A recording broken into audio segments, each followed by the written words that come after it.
नमस्कार दोस्तों, मैं अभिषेक तिवारी आप सभी का बहुत बहुत स्वागत करता हूं हमारे YouTube चैनल लक्ष्य बी इनविंसिबल पर। जैसा कि आप सभी लोगों ने लास्ट क्लास में पढ़ा था, नदियों का ओरिजिन कहां कहां से हो सकता है, नदियों के रास्ते में क्या क्या चीज़ें मिलती हैं और एक नदी कहां कहां से निकल सकती है, हिमालय क्षेत्र की नदियाँ कौन सी होती हैं, किन नदियों को हम प्रायद्वीपीय नदियाँ कहते हैं, सिंधु नदी का ओरिजिन कहाँ से हुआ है, उसकी सहायक नदियाँ कहाँ हैं, तो इसके बारे में हमने चर्चा की थी। आज की क्लास में हम चर्चा करेंगे सिंधु नदी की सहायक नदियों के बारे में, या कह सकते हो ट्रिब्यूटरी के बारे में, कहाँ से निकली हैं, ठीक है, कहाँ पर वो मुहाना जाकर बना रही हैं, कौन सी नदी के साथ मिलती हैं, इसके बारे में हम चर्चा करेंगे। कौन सी नदियाँ हैं जो दाहिनी ओर से मिलती हैं सिंधु नदी में, कौन सी ऐसी नदियाँ हैं जो बाईं ओर से सिंधु नदी में मिलती हैं, उनके बारे में हम चर्चा करेंगे। तो यहाँ पर मैं हेडिंग लिख रहा हूँ, टॉपिक का नाम है आपका टॉपिक का नाम है आपका Indus river system.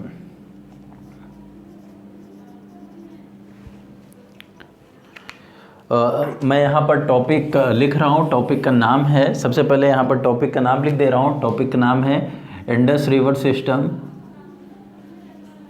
Indus river system, ठीक है। और यहाँ पर सबसे पहले हम बात करेंगे झेलम नदी की। किसकी? झेलम नदी की बात करेंगे। झेलम नदी जो बाईं ओर से मिलती है सिंधु नदी में, बहुत ही इम्पोर्टेंट नदी है, बहुत ही ज़्यादा इम्पोर्टेंट है। इसलिए क्योंकि अभी इसके बारे में हम चर्चा करेंगे, यहाँ से क्वेश्चन काफ़ी बन सकते हैं। एग्ज़ाम आपका कोई भी हो, आप छोटे एग्ज़ाम की तैयारी करेंगे वहाँ पर भी क्वेश्चन बनेंगे, आप बड़े एग्ज़ाम की तैयारी करेंगे वहाँ पर भी क्वेश्चन बनेंगे, ठीक है। तो सबसे पहले चर्चा करेंगे हम बाईं ओर से मिलने वाली नदी की, यानी झेलम नदी की। झेलम नदी की अगर पुराने नाम की बात करें, ओल्ड नेम की हम बात करते हैं, तो इसका नाम है वितस्ता, ठीक है, वितस्ता इसका नाम है। और इसके ओरिजिन की बात करें, बेटा इसको मैंने भारत के मैप पर दिखा दिया था लास्ट क्लास में। आज जो हम बात करेंगे वो इंडिविजुअल बात करेंगे झेलम नदियों की, ठीक है। तो उसके अकॉर्डिंग मैप मैं यहाँ पर बनाऊंगा। इसके ओरिजिन की अगर हम बात करेंगे, उद्गम की बात करेंगे, तो इसका उद्गम जो है वेरीनाग जलप्रपात, वेरीनाग जलप्रपात, या कह सकते हो आप शेषनाग झील से माना गया है, ठीक है। कहाँ से? वेरीनाग जलप्रपात या शेषनाग झील से माना गया है। और इसको अगर पहाड़ी की बात करें तो ये पीर पंजाल श्रेणी से भी इसका ओरिजिन या उद्गम माना गया है, ठीक है। जब यह नदी आगे बढ़ती है अपने रास्ते पे, तो इसके रास्ते में कुछ परियोजनाएं पड़ती हैं, कुछ झील का निर्माण ये करती है, कुछ सिटी पड़ते हैं इसके रास्ते में। ये नदी आगे चलकर क्या किसका निर्माण करती है, इसके बारे में भी हम चर्चा करेंगे। तो सबसे पहले इसके रास्ते में एक परियोजना या कह सकते हो प्रोजेक्ट पड़ता है, और उस प्रोजेक्ट को हम कहते हैं किशन गंगा प्रोजेक्ट, किशन गंगा परियोजना, ठीक है, क्लियर। और यह जो परियोजना है यह भारत और पाकिस्तान के बीच में विवादित है, या कह सकते हो कि डिस्प्यूट चल रहा है भारत और पाकिस्तान के बीच में इस परियोजना को लेकर। क्यों चल रहा है इसके बारे में भी हम चर्चा करेंगे। यहाँ पर दोस्तों मैं एक बात बताना चाहता हूँ कि ये जो डिस्प्यूट या विवाद हैं भारत पाकिस्तान के बीच में परियोजनाओं को लेकर, नदियों को लेकर, ठीक है, तो ये कहीं ना कहीं हम डिस्कस करेंगे। इसके लिए हम एक अलग से वीडियो बनाएंगे, वहाँ पर ये सारे जो विवाद हैं वहाँ पर डिस्कस करेंगे, ठीक है। चलो अभी आगे बढ़ते हैं। जब यह नदी आगे बढ़ती है तो इसके रास्ते में जम्मू कश्मीर की एक राजधानी पड़ती है जिसको हम कहते हैं श्रीनगर। तो श्रीनगर कौन सी नदी के किनारे स्थित है? आप सभी का आंसर क्या होगा?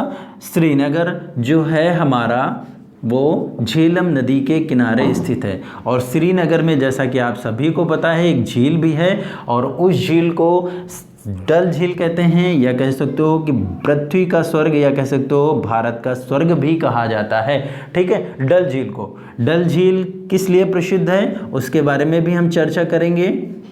डल झील, क्लियर। डल झील दोस्तों एक खारे पानी की झील है, ये बहुत ही इम्पोर्टेंट है। और डल झील जो है वो शिकारा नाव के लिए प्रसिद्ध है। शिकारा नाव की अगर हम बात करें तो शिकारा नाव एक ऐसी नाव होती है जो दोनों तरफ से नुकीली होती है, आप सभी लोगों ने देखा होगा। तो शिकारा नाव के लिए भी प्रसिद्ध है, और डल झील खारे पानी के लिए भी प्रसिद्ध है।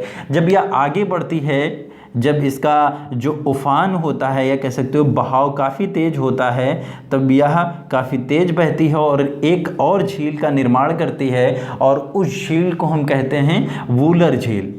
वूलर झील की एक खासियत ये है कि यह एशिया की सबसे बड़ी ताजे पानी की झील है। बहुत ही इंपॉर्टेंट क्वेश्चन यहाँ से बन रहे हैं कि वूलर झील कैसी झील है, एक ताजे पानी की झील है, और डल झील कैसी है, एक खारे पानी की झील है। ठीक है, तो इम्पॉर्टेंट है झेलम नदी हमारे लिए। ठीक है, चलो जब यह आगे बढ़ती है, इसका जब उफाव या बाढ़ या पानी इसमें काफ़ी तेज़ी से फैलता है तो इसके रास्ते में एक और परियोजना है, उस परियोजना को हम कहेंगे तुलबुल परियोजना। तुलबुल परियोजना, तुलबुल परियोजना। तुलबुल परियोजना भी भारत और पाकिस्तान के बीच में विवादित है। इम्पोर्टेंट बात तो अब यहाँ पर आई है, जब यह नदी और आगे बढ़ती है, कश्मीर घाटी की तरफ प्रवेश करती है, तो इस नदी के रास्ते पर समतल मैदान मिलते हैं या कह सकते हो कम ढाल वाले मैदान मिलते हैं। इसलिए जब यह नदी वहाँ पर पहुँचती है तो विसर्पाकार बनती है या कह सकते हो विसर्पण का निर्माण करती है। बहुत ही ज़्यादा इम्पोर्टेंट है, बहुत ज़्यादा। आपको एनसीईआरटी में देखने को मिलेंगी ये सारी चीज़ें, एडवांस लेवल की आप किताबें देखोगे वहाँ पर भी ये सारी चीज़ें देखने को मिलेंगी।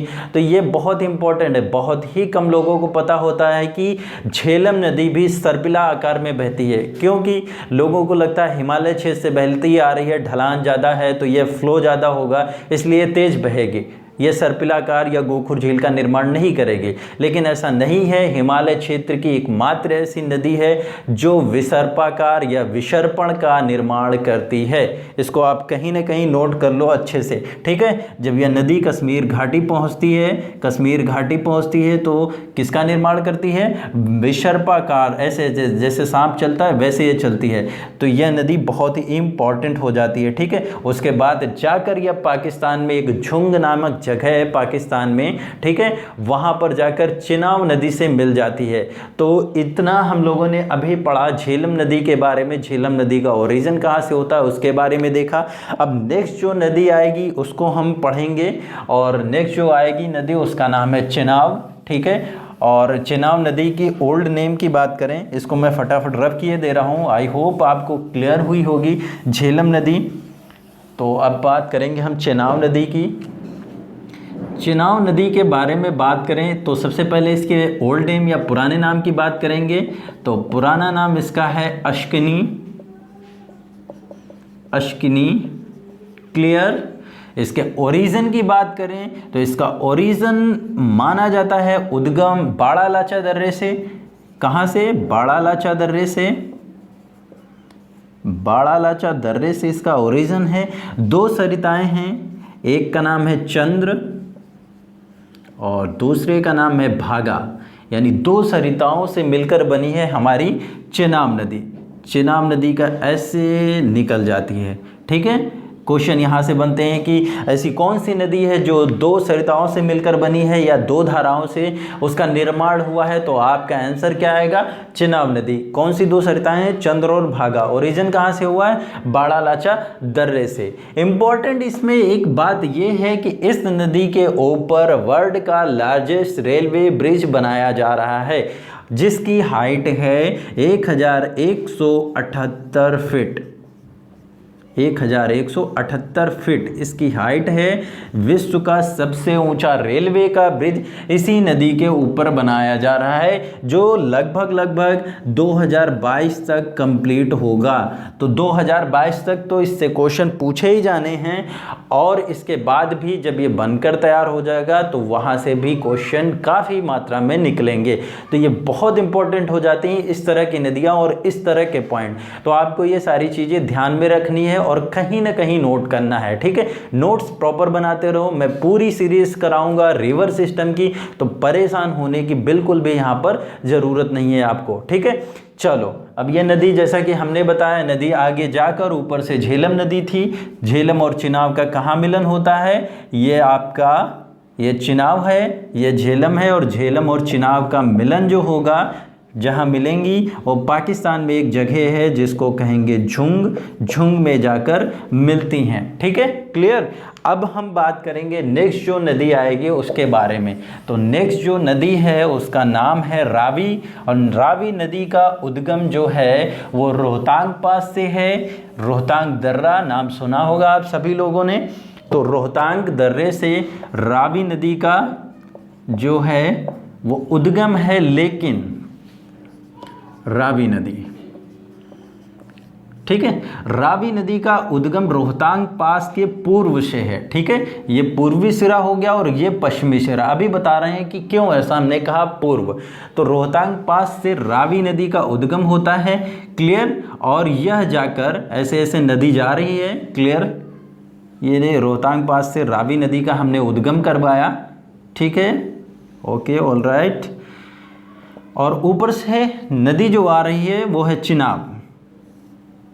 ये चिनाब अभी हमने बात की, समझना जरा, चिनाब। और ये पाकिस्तान में एक जगह है जिसको कहते हैं सराय सिंधु, सराय सिंधु। वहाँ पर जाकर सिंधु नदी से मिल जाती है। दोस्तों एक बात यहाँ पर बताना चाहता हूँ, बहुत ही इम्पोर्टेंट जो है कि चिनाब नदी सिंधु नदी की सबसे बड़ी सहायक नदी है। और जो झेलम नदी है और जो रावी नदी है, रावी नदी ये आपकी हो गई, ये रावी नदी हो गई आपकी, रावी नदी। ये रावी और झेलम नदी जो है वो चिनाब की सहायक नदियां हैं। दो सहायक नदियां हैं, एक आपकी झेलम हो गई और दूसरी आपकी हो गई चिनाब। ठीक है, सॉरी यहाँ पर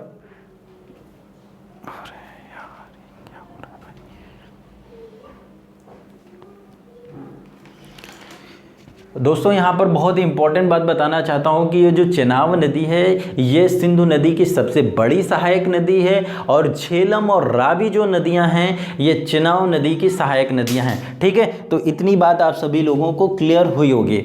चलो अब नेक्स्ट बात करेंगे हम रोहतांग पास के पश्चिम से एक नदी का ओरिजिन होता है और उस नदी का नाम है व्यास।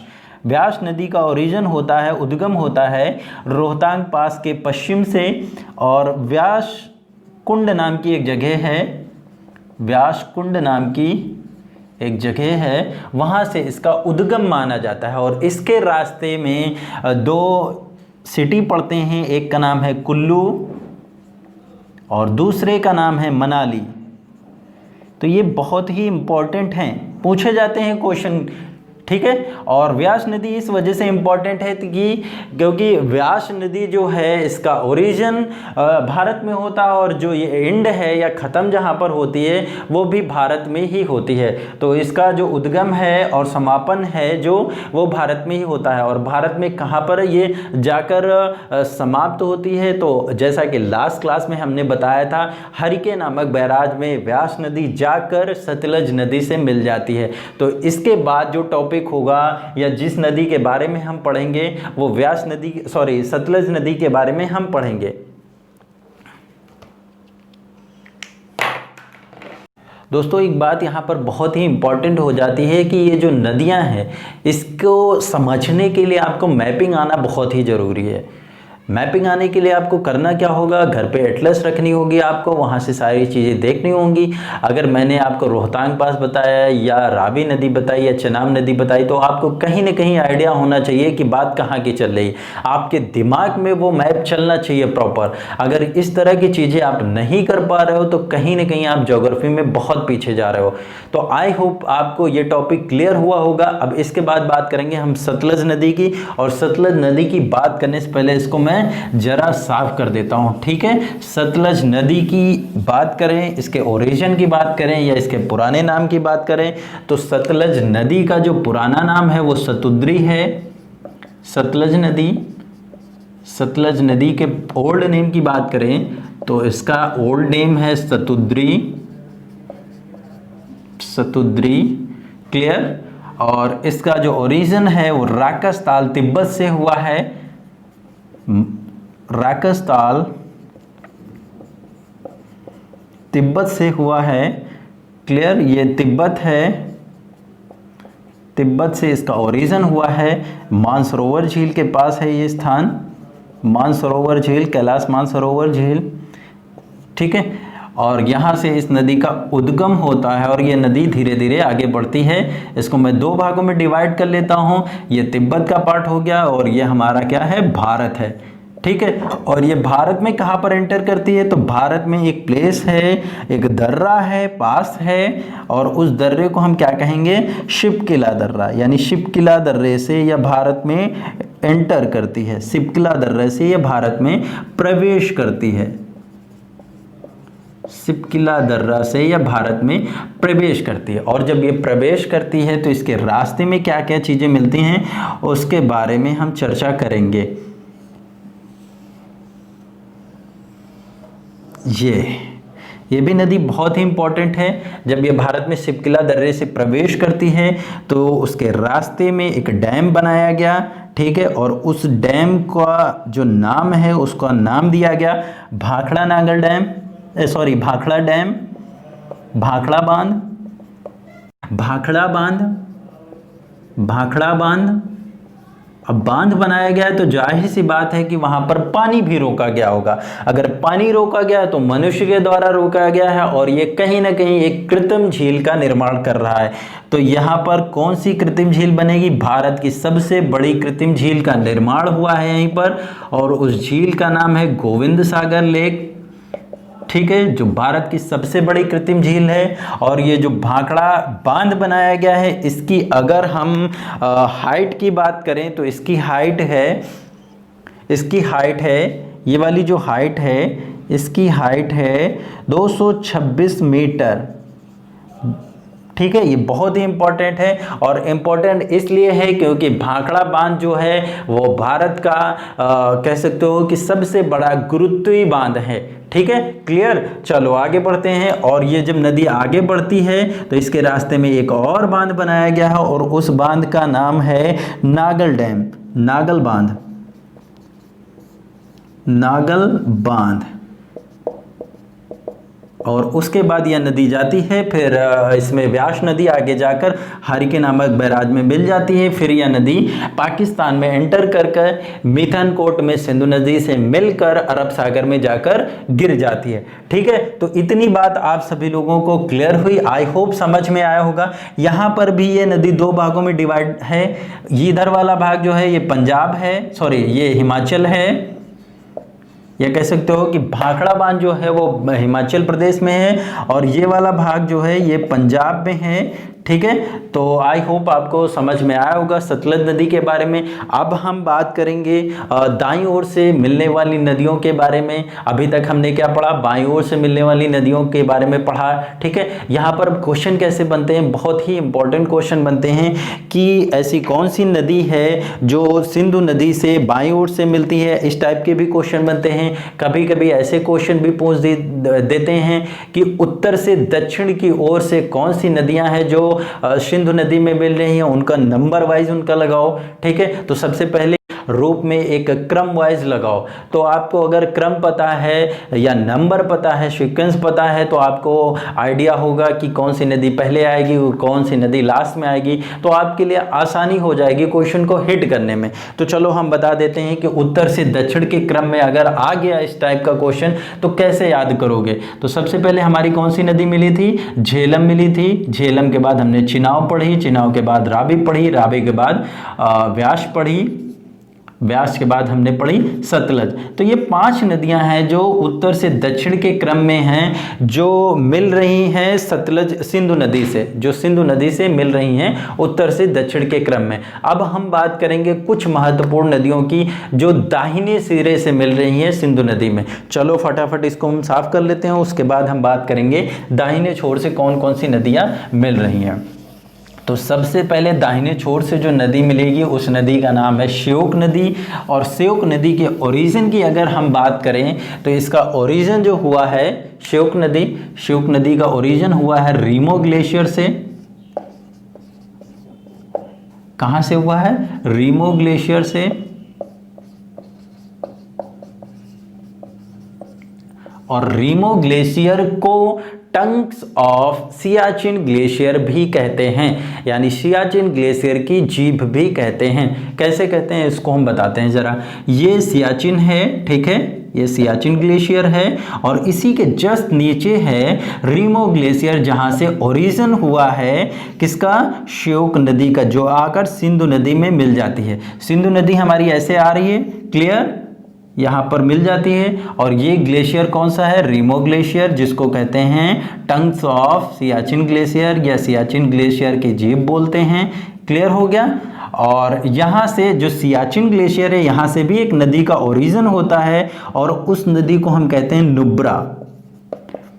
अब यहाँ पर क्वेश्चन बनता है, इसको मैं लिख दे रहा हूँ, सियाचिन ग्लेशियर, सियाचिन ग्लेशियर। यहाँ पर क्वेश्चन बनता है, यहाँ पर क्वेश्चन बनता है कि नुब्रा किसकी सहायक नदी है, तो नुब्रा श्योक नदी की सहायक नदी है। क्लियर। श्योक नदी का ओरिजिन कहाँ से हुआ है, रीमो ग्लेशियर से। नुब्रा नदी का ओरिजिन कहाँ से हुआ है, तो सियाचिन ग्लेशियर से। सियाचिन ग्लेशियर की जीभ किसे कहा जाता है, रीमो ग्लेशियर को। क्लियर हो गया क्वेश्चन। चलो नेक्स्ट नदी के बारे में हम बात करेंगे, और नेक्स्ट नदी जो है उसको कहेंगे गिलगित, और उसका जो ओरिजिन होता है उसको माना जाता है कि सांदूर लेक से उसका ओरिजिन है। तो गिलगित नदी के बारे में बात करेंगे हम, फटाफट यहाँ पर कंप्लीट करते हैं। गिलगित नदी कहाँ से उसका उद्गम हुआ है, तो एक सांदूर झील है, सांदूर झील है, सांदूर झील से इसका ओरिजिन हुआ है। ठीक है, चलो मान लिया ये सांदूर लेक है, और ये आकर पीओके वाले क्षेत्र से आकर, ये पीओके वाला भाग है। अब जैसे मैंने कहा पीओके, तो तुरंत आपके दिमाग में आना चाहिए कि कहाँ पर हमें अपना माइंड को लेकर जाना है। तो ये चीज़ होती है मैपिंग, इसको समझना होता है कि अगर मैपिंग आती है या एटलस घर पे है आपके, तो आपने तुरंत देख लिया कि पीओके का भाग कौन सा है। अगर आपको नहीं आती ये चीज़ें तो आप फिर ढूंढते रहोगे, पीओके मिलेगा नहीं आपको। तो इसीलिए हमने कहा कि ज्योग्राफी में अगर आपको कहीं ना कहीं आगे जाना है तो आपको इस तरह की चीज़ें घर पे करनी पड़ेगी, प्रैक्टिस आपको बहुत ज़्यादा करनी पड़ेगी। क्लियर। तो गिलगित नदी का ओरिजिन कहाँ से हुआ है, सांदूर झील से, सांदूर झील है, और यह पीओके वाले क्षेत्र से होकर सिंधु नदी में जाकर मिल जाती है। सिंधु नदी ऐसे बढ़ रही है हमारी। ठीक है, चलो अब हम बात करेंगे इसके बाद काबुल नदी की, और काबुल नदी का जो ओरिजिन है,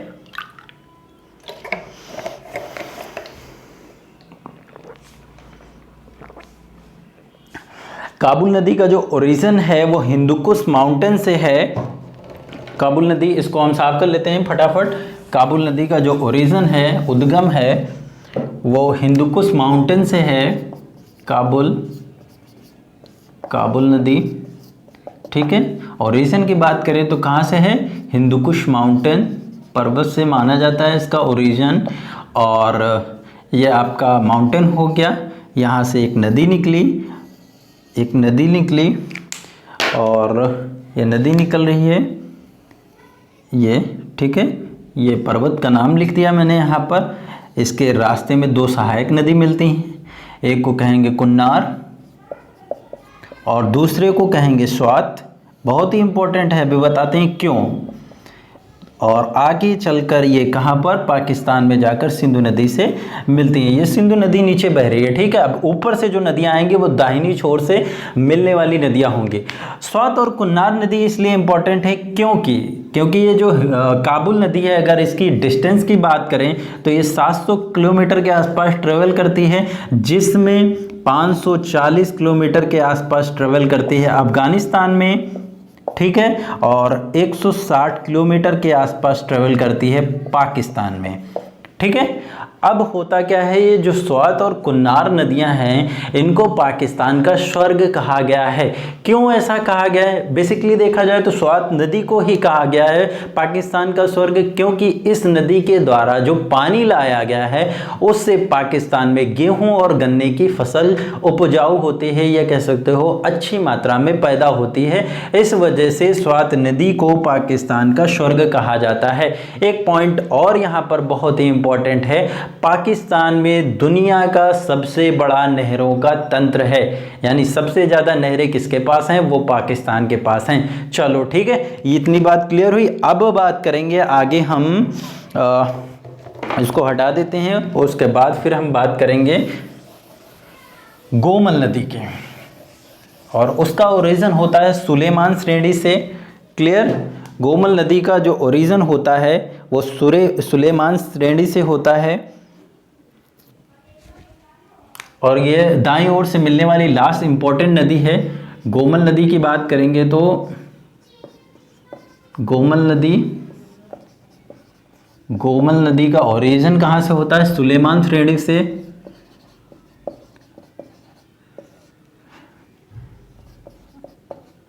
और इसकी जो सहायक नदी हैं, एक नदी निकल रही है, ठीक है, जिसका नाम क्या है? गोमल। और इसकी सहायक नदियां हैं, एक का नाम है कुंडार और दूसरे का नाम है झोब। ठीक है, ये दो नदियां निकल रही हैं और आकर यहाँ पर सिंधु नदी से मिलती हैं। क्लियर? इंपॉर्टेंट इसलिए है क्योंकि इन दो नदियों के बीच में एक दर्रा पड़ता है जिसको बोलते हैं खैबर दर्रा। क्या कहते हैं? खैबर दर्रा। यहाँ पर मैं लिख रहा हूँ खैबर दर्रा। और खैबर दर्रा जो है वो पाकिस्तान और अफ़गानिस्तान के बीच में एक कह सकते हो कि रास्ता है, बीच का रास्ता है या बॉर्डर शेयर करता है। इस वजह से यह इम्पोर्टेंट है खैबर दर्रा। खैबर दर्रा कहाँ पर है? पाकिस्तान और अफ़गानिस्तान के बीच में स्थित है खैबर दर्रा। तो आई होप जो दाहिनी छोर से मिलने वाली नदियाँ थी उनको अभी हम लोगों ने समझा और अच्छे से यहाँ पर देखा सारी चीज़ें, क्वेश्चन कैसे बनते हैं उसके बारे में भी हमने बात की। अब आपका जो है आपको प्रैक्टिस करनी है, अच्छे से सारी चीज़ों को करना है, मैपिंग करनी है अच्छे से। जिसके पास एटलस नहीं है वो एटलस घर पे ला कर रखे। ठीक है, अगर आप प्रैक्टिस दोस्तों नहीं करोगे तो कहीं ना कहीं आप बहुत पीछे जा रहे हो, क्योंकि यहाँ पर मैं घोल के पिलाने वाला नहीं हूँ। आपको घर पे बैठ के सारी चीज़ें करनी पड़ेंगी, तभी आप बहुत आगे जा सकते हो। मैं अपने सब्जेक्ट की बात नहीं कर रहा हूँ, जो आपके दूसरे सब्जेक्ट भी हैं, हिस्ट्री, मैथ, पॉलिटी, इंग्लिश, जो भी है वो कहीं ना कहीं प्रैक्टिस मांगती है आपसे। तो आप प्रैक्टिस करोगे तभी आप बहुत आगे निकल सकते हो। तो आई होप आपको क्लास पसंद आई होगी। Thank you.